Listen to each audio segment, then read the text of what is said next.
So, question one. I'm Mike, commonly known as Icy Mike. I'm from the YouTube channel Hard to Hurt, and I run a personal training company called RKM Training in Myrtle Beach, South Carolina. I'm 37 years old, but I act like I'm 14.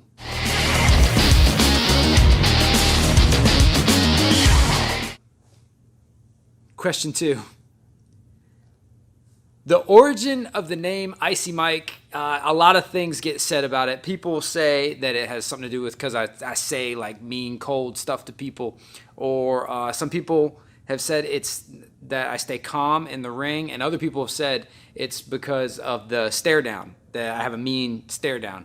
But it's none of those things. The actual true origin, I don't think I'm going to reveal just yet. I think I'm going to tell that story one day on my channel.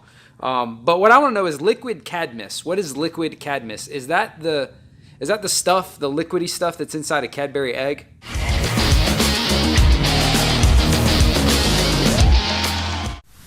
What? The inside of Cadbury eggs? No, but that's an imaginative guess. Well, the liquid Cadmus thing. Cadmus is a character from Greek mythology, the founder of the city of Thebes, and supposedly he's attributed with the creation of the Greek alphabet. Anyway, it's a Greek mythological character I like. Now, I had a rock band, when I was in college, and we called it Cadmus, and we wanted to register a website. The domain, we wanted to call it Cadmus, but there's a lot of companies and all sorts of things that already exist with the name Cadmus on it, so of course we couldn't use that, so we just decided to go with liquid Cadmus because everyone in the band was born on a water astrological sign. Yeah, I know. Anyway, also after that I just kept using that name because, you know, when you try to create a username in some websites or communities or whatever, a lot of times the name you want is already taken, and I just went with liquid Cadmus because no one else used that, and it just stuck with me. So now I use that on all my media because no one else uses liquid Cadmus. Anyway, that's the explanation for you.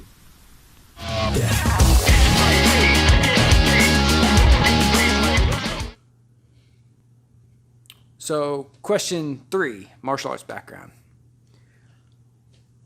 My martial arts background is a spotted history. At 11 years old, my mom was sick of me getting beat up, so she wanted to put me in karate.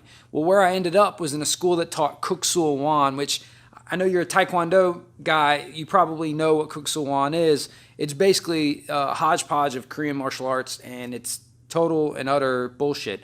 None of it's real. Not a thing from it is real. Maybe the break falling. I got good at break falling, and a front snap kick. That's side kick. My side kick actually wasn't even that good then. It got better now as a kickboxer.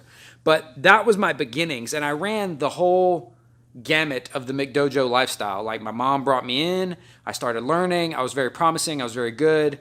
I ran through the kids program really fast, and they had to jump me in the adult program so that I could test for my adult black belt at 14. So at 14, I became an adult black belt, and I was given a kids class to teach. So I was the head teacher of a class at 14. My mom had to drive me there to teach a martial arts class.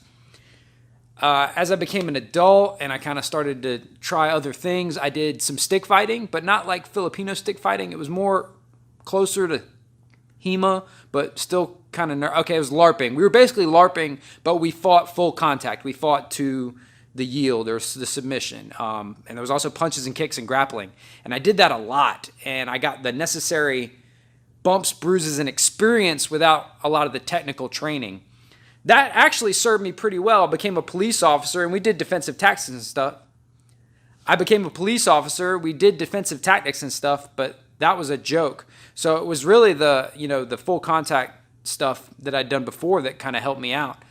It wasn't until about 6 years on duty, and I'd fought with a lot of dudes and struggled with a lot of guys, that I ran into a wrestler, and it was the first person that actually also had a clue what he was doing, and he gave me a hard time. I still got him, but he gave me a hard time, and that's when I realized I needed to get real, legit, hard, technical training that was also full contact.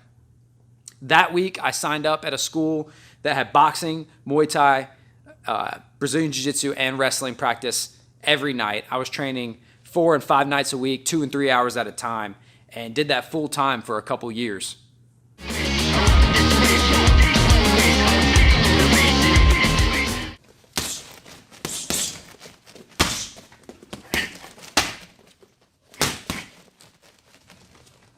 Martial artists I admire, probably Mike Zambides, Frankie Edgar.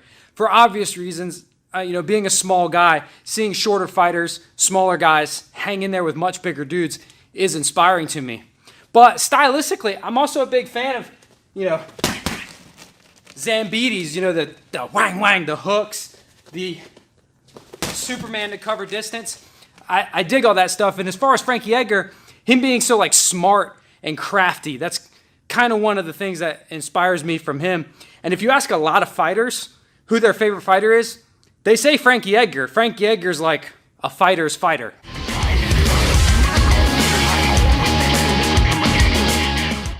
As far as my own experience with combat sports and competition, I don't have that extensive a record. I'm 3-3 in kickboxing.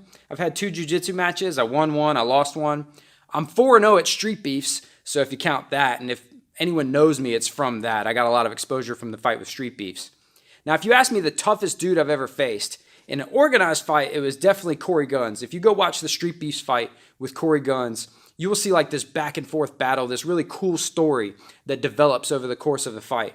Style versus style, clash of two worlds, sort of really dramatic thing, and there's a strategy that plays out on both our parts. It's a really cool fight. But the absolute toughest dude I ever tangled with was just this random guy I tried to arrest once. I grabbed him to arrest him, and he snatched away and ran. And I was like, stop running or I'm going to shoot you. And he was like, you can't shoot me for running. And I'm like, touche. So I ran after him, and eventually I caught up to him, and I grabbed him. Well, then he spun around, and he grabbed me. Well, this escalates the use of force. So, boom, I punched him in the face. And he said, you're not supposed to punch me. And he started grabbing at me again. So I said, boom, hit his face. Face explodes, red faucet, he's spewing blood out of his face. And he says, motherfucker, you ain't supposed to punch me. You're supposed to try and wrestle me. And I was like, boom, and I hit him again. And we fell in this, tumble, and he got up and took off running. And I thought, well, dude, I'd give this guy everything I got, and I'm tired and exhausted, and I don't want to fight him anymore. Well, he ran 10 yards and then stopped. So I went over there again. I grabbed him. He grabbed me again. This whole cycle repeated. We ended up, in a tussle again, and he runs 10 yards away again. And I'm like, all right, fine, dude, whatever, leave. And he collapses onto all fours, panting, breathing heavily. And I thought, perfect. Now's my time. So I pick up this 4-inch by 4-inch, 6-foot-long fence post and raise it over my head. And I'm like, this is a Terminator. It requires extreme measures to stop him. And I thought, well, I can't do that. I know what I'll do. Punches aren't working. I'm gonna put him to sleep. I'll put him in a rear naked choke. He's right there for the taking. We're the same size, but he's twice my age. So I wrap my legs around his waist. I sink the whole thing. I get the whole thing in, hooks in, everything. I roll over. I pull him on top of me. This guy reaches up and grabs this arm and peels this arm out like when I roll with my 9-year-old son. Like I wasn't even there. And he spins around. And now he's in my guard. And then he just stands up and goes.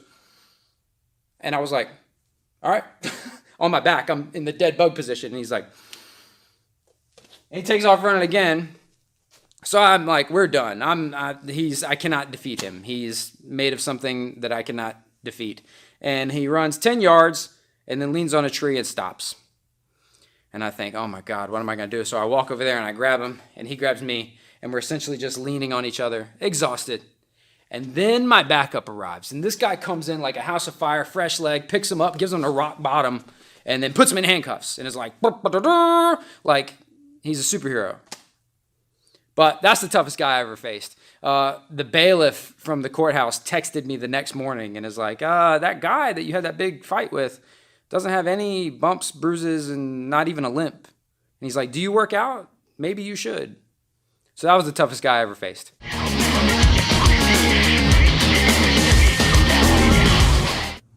As far as my own training, I'm really lucky in that I own my own personal training studio, so I always have a place to come hit the bag or lift weights or do whatever. But I don't really train sport-specific a whole lot anymore. I hit pads once a week with a boxing coach. I spar once a week, maybe twice. One of those days is very, very light, like touch sparring, like point sparring almost. And one day is a little harder. But other than that, I just lift weights once or twice a week, and I just try to maintain what I've got. As I've gotten older, the focus is on staying healthy and uninjured and happy. I'm not obsessed with being like the best. I just want to be like the best version of me. You know, I'm not really competing with anyone anymore. I'm just trying to slow the advances of time. As far as my fighting style when it comes to training, I used to favor a lot of kicks and a lot of movement. And as I've aged, I've sort of slowed things down. And I work with the feints a lot, but they're generally hand and head-based feints, lots of head movement.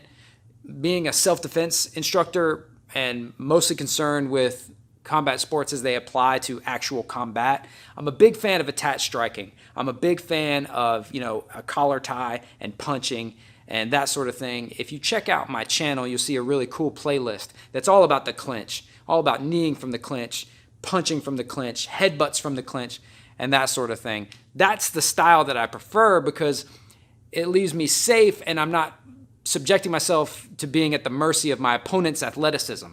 If you're facing a very tall, strong, fast, young, athletic guy who's capable of these dynamic feats of athleticism, he can knock you out in a catastrophic way. There's a much more wider range of bad scenarios when you're not attached. Once you attach to that person and you're able to use strength and leverage, yeah, you're not going to, spinning hook kick him, but he's also not going to spinning hook kick you.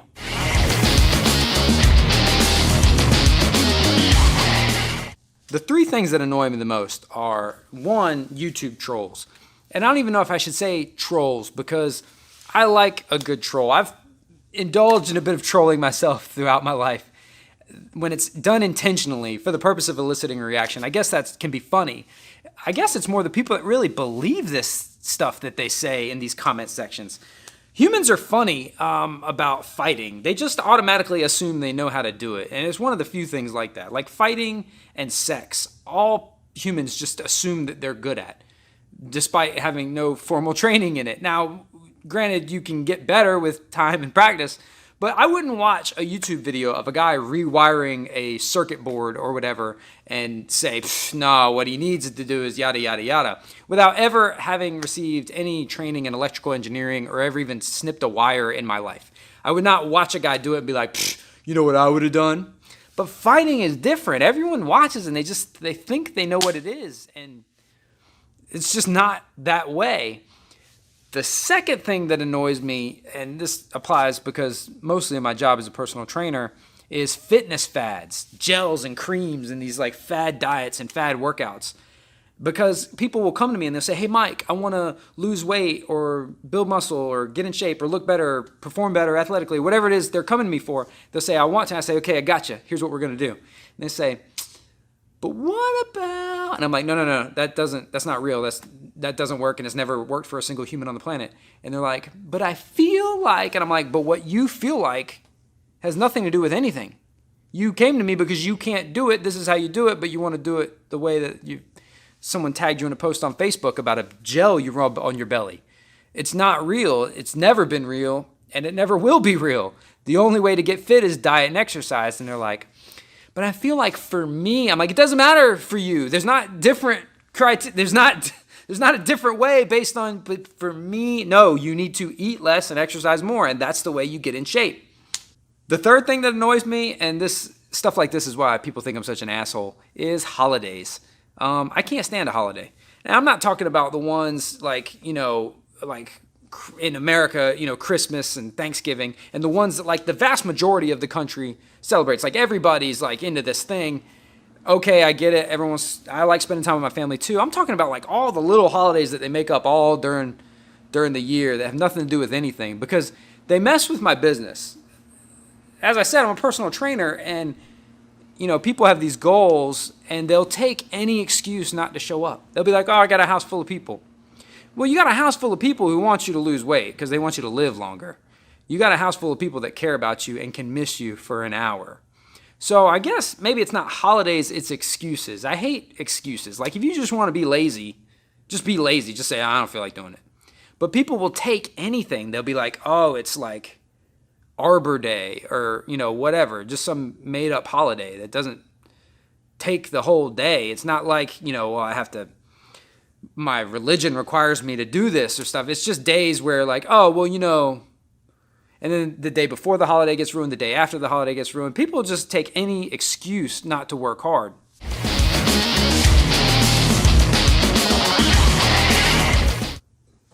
The three things that make me happiest are my family. I have 3 beautiful kids. I love watching them grow and learn and like figure things out and, watch their personality develop and just imagine kind of what they're going to be when they grow up. I'm obsessed with them. I love just helping them become stronger and smarter and learn more, be more disciplined, be more focused. I just love watching them sharpen over the years. I miss them being a baby. I miss them bopping around and, messing stuff up. But watching them grow and develop, I'm obsessed with that.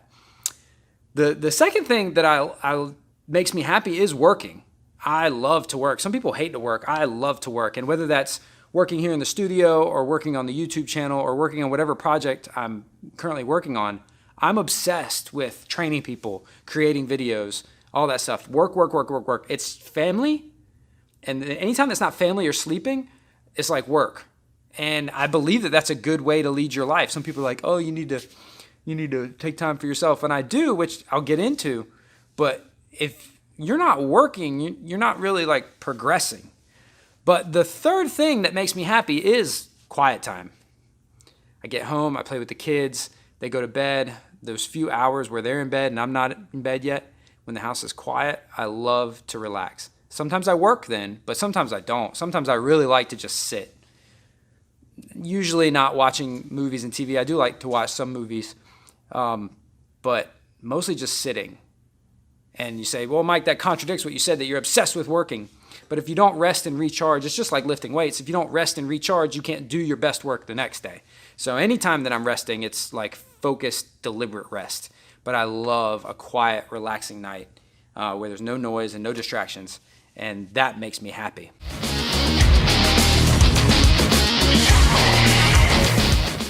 As for what kind of movies I like my absolute favorite movie is Man on Fire. I like a real good, dark, gritty, dramatic action thing. I do like martial arts movies. I like Jet Li in movies. I like Jackie Chan movies. I like martial arts movies, but a dark, gritty, just, bad motherfucker, just fucking everything up. I love one of those. Music, I used to be big into music. I used to play in a band. We used to tour, the whole East Coast. But now anymore, since all I really care about is creating videos, generally I'm only just looking for music to use in videos. That's the majority of the music I listen to. I'm looking for things that are cinematic and dramatic or funny or evoke a certain mood. And anytime I hear music, all I'm thinking about is like, what kind of visual imagery could that be set to?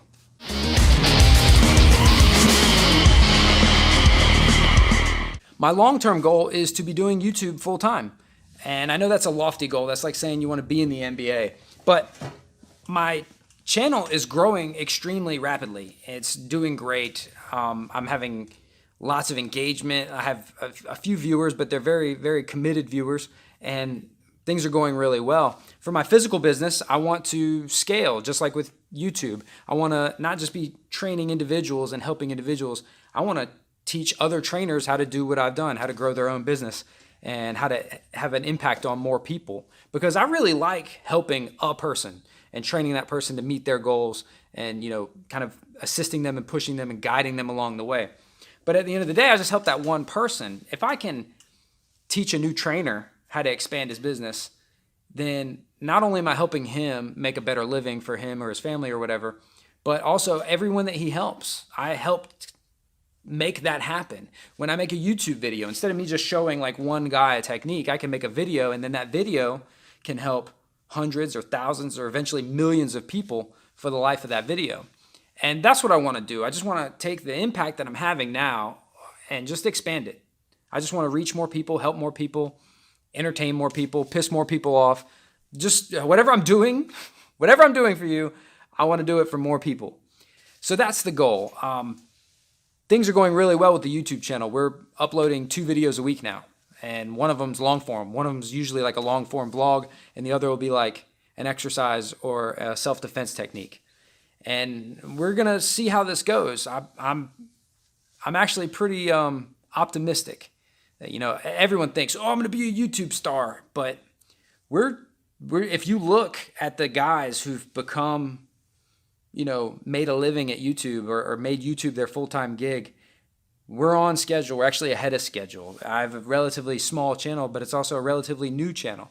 So Liquid Cadmus, thank you for having me on your channel, which is awesome, cool. It's like almost like your channel is like a different side of the same coin. You know, I'm a little more sticky, a little more entertainment based. You're a little more honorable, and you're probably a better person. But I hope your viewers enjoyed, you know, this video. I hope that they check out the other stuff that you're doing, but I really hope that they check out the stuff that I'm doing, because the stuff that I'm doing is awesome. Your stuff's okay, but my stuff is awesome.